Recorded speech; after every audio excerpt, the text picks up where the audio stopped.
18,344 मतदाता वाली जो ग्राम पंचायत बेसोदा है, अब उसको नगर परिषद का दर्जा मिल चुका है। साथ ही सरपंच की जगह पहली बार जो है क्षेत्र में नगर परिषद के चुनाव होने जा रहे हैं। आपने भी आवेदन किया है, इसको लेकर किन विकास मुद्दों को लेकर आप चुनाव लड़ेंगे अगर आपको मौका मिलता है तो? जी नमस्कार। क्योंकि अभी नगर परिषद बेसोदा का नव गठन हुआ है, जिसमें मैं अध्यक्ष पद के लिए दावेदारी पेश कर रही हूँ।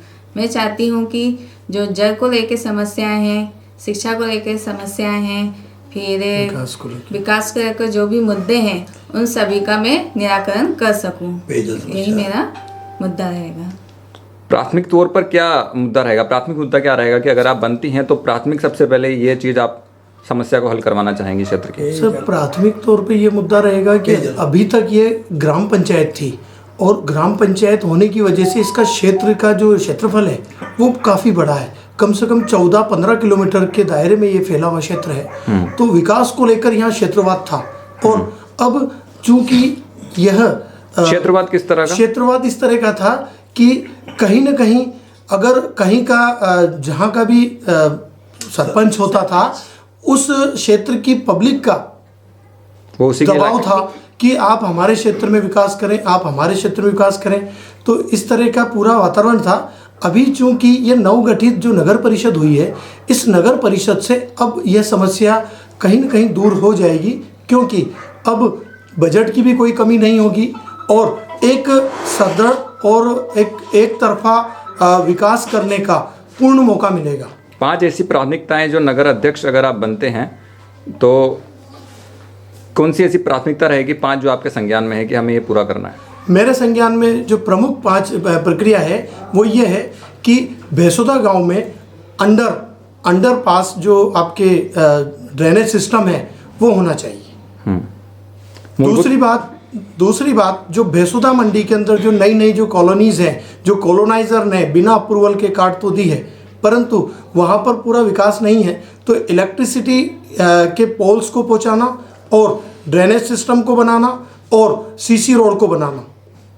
इसके बाद तीसरी प्राथमिकता हमारी ये रहेगी कि मालीपुरा के जो हमारे भाई हैं वह भी क्योंकि रेलवे की समस्या से पीड़ित हैं। अब बड़े कई जो कि अभी पिछले 15 सालों में यहाँ पर मुख्यमंत्री और जो भाजपा शासित जितने भी लोग रहे हैं, उन्होंने यही घोषणाएं की है कि हम ओवरब्रिज बनवा देंगे, हम ये करवा देंगे, परंतु ये मुझे लगता है कि यह अभी तक पूर्ण नहीं हुआ है। हम इतनी बड़ी बात नहीं करते हैं, पर इतनी करते हैं कि हम एक अलग से मार्ग जो कि तालाब के पास से मालीपुरा पहुंचता है वो हम पूरा बनाएंगे। इसके बाद तीसरी प्राथमिकता जो हमारी जाती है वो जाती है, हमारा एक छोटा सा गांव है भगवानपुरा, जो कि नक्शे में तो है परंतु क्षेत्र के 5% लोगों ने भी भगवानपुरा को नहीं देखा हुआ है। उस तक भी मार्ग तक पहुंचाना। और जो रगसपुरिया जो है हमारा एक गांव और पड़ता है, रगसपुरिया और मामा कॉलोनी, वहाँ पर अभी विकास अभी पूर्णतः हुआ नहीं है। वहाँ के लोग भी कई समस्याओं से त्रस्त है, पेयजल समस्या, वहाँ पानी की सप्लाई नहीं है, इस तरह के कई प्रकार के मुद्दे हैं। और चूंकि बेसोदा मंडी के जो गड्ढे और यहाँ सबसे मूलभूत जो असुविधा है वो है यहाँ पे जल भराव। जब तक जल भराव नहीं होगा, जब तक ड्रेनेज सिस्टम कंप्लीट नहीं होगा, हम जल भराव की समस्या से बाहर नहीं आ सकते हैं। तभी हमारे सीमेंटेड और कंक्रीट रोड भी हमारे पर्याप्त समय अवधि तक वह सुरक्षित रहेंगे। किस तरह से पूरा करेंगे जल समस्या? मतलब क्या सुझाव रहेगा आपका? जल समस्या के लिए ये है कि अभी 3 हार्वेस्टिंग जो वाटर हार्वेस्टिंग सिस्टम के द्वारा तालाब के नीचे के कुओं को रिचार्ज करने के जो सिस्टम लगाए गए हैं, उन सिस्टम के माध्यम से अभी वाटर लेवल में तो इम्प्रूवमेंट हुआ है। केवल जल सप्लाई की समस्या है।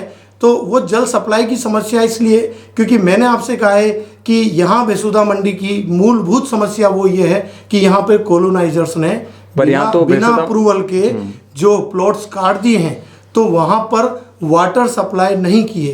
तो अभी वाटर सप्लाई अंडरग्राउंड जब तक लाइन नहीं डलेगी तब तक हम घर घर तक पानी कैसे पहुँचाएंगे।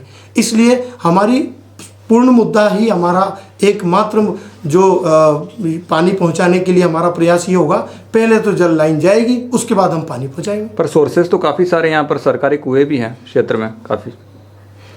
सरकारी कुएं हैं, परंतु जो एक पेयजल का जो यहाँ पर फ्लोराइड का लेवल काफ़ी ज़्यादा है। आप बेसुदा मंडी का जो हमने वाटर टेस्टिंग कराया है उसमें फ्लोराइड लेवल ज़्यादा है, कहीं खारे पानी की मात्रा आई है, तो कहीं न कहीं रेलवे फाटक के बाहर आगे की तरफ थोड़ा सा मीठा पानी मिलता है।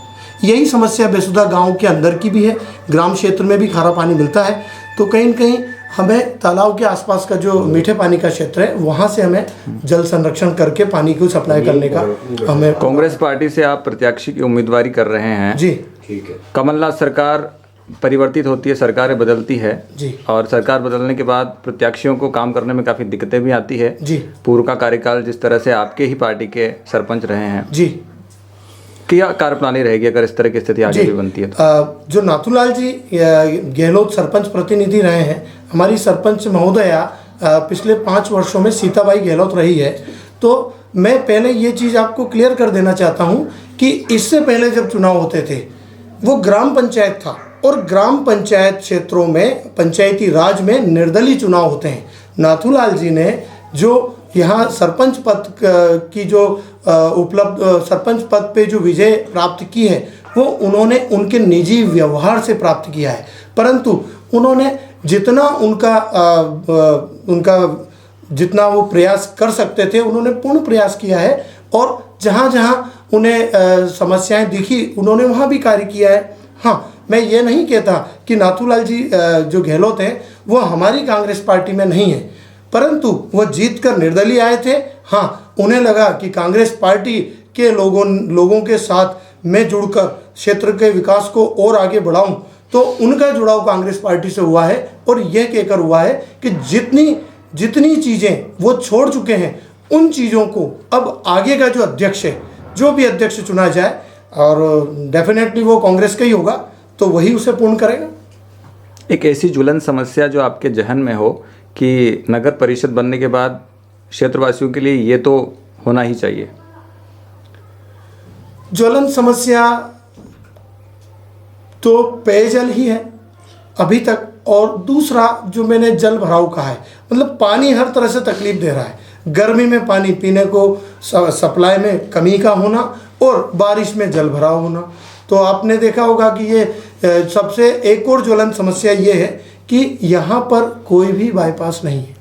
रेलवे लाइन के पास में, चूँकि वह रेलवे बोर्ड की ज़मीन है, और सिंधिया जी जो कि हमारे पार्टी के वरिष्ठ नेता माधवराव जी सिंधिया जब रेल मंत्री थे, उन्होंने वहाँ पर केवल बस को क्रॉस होने की अनुमति दी थी। तो अभी आप देखें कि जो जितने भी वाहन हैं हमारे, जितने ये एमपी राजस्थान पे होने की वजह से काफ़ी स्टॉक्स हैं, पट्टी, मार्बल, टाइल्स, ये सबके जो स्टॉक्स हैं वो यहीं पर ज्ञान विहार स्कूल और राजस्थान की सीमा के बीच में स्थित हैं। तो उन भाइयों को काफ़ी समस्या का सामना करना पड़ता है कि पूरा रोड सब खुद जाते हैं, ट्रक फंस जाते हैं।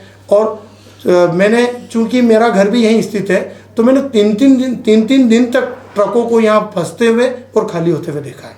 तो यहाँ की मूलभूत समस्या एक तो जल भराव है, और दूसरी है बाईपास, क्योंकि रेलवे की वजह से हमें मार्ग तो मिला है उधर से क्रॉस होने का, परंतु वो नहीं है। तीसरा मुद्दा, चूँकि यहाँ पर कॉलोनाइज़र रह चुके श्री गनेडीवाल एंड ग्रुप्स ने जो कॉलोनीज काटी हैं, उन्होंने एक भूमि तो छोड़ी है जो कि बस स्टैंड के लिए, परंतु वो क्रियान्वित नहीं हो पा रही है। सेंट्रल बैंक के सामने काफ़ी भीड़ लगती है, काफ़ी ट्रैफिक होता है, तो हम बस स्टैंड को भी चालू करवाएं। आपका नाम? मेरा नाम प्रशांत अग्रवाल है, और मैं श्रीमती श्रद्धा का हस्बैंड हूँ। प्रत्याशी के प्रतिनिधि के रूप में आप कार्यरत, नहीं, प्रतिनिधि नहीं, मेरी वाइफ खुद सक्षम है, वो एमएससी है, एमएससी कंप्यूटर साइंस है, और वो एमए इकोनॉमिक्स है, और कहीं कहीं देश की जीडीपी भी गिर रही है।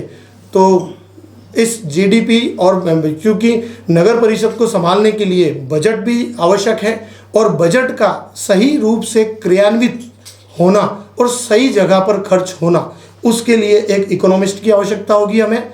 और चूँकि पूरा नगर परिषद जो आईटी सेक्टर है वह सारे कंप्यूटराइज हो जाएंगे, तो उस सिस्टम में यदि अगर कर्मचारी, नगर परिषद के कर्मचारी ने अगर इस तरह का बहाना किया कि सिस्टम नहीं चल रहे हैं, सर्वर डाउन है, तो उस समस्या को देखकर उसको ठीक करने का भी यह बल रखती है।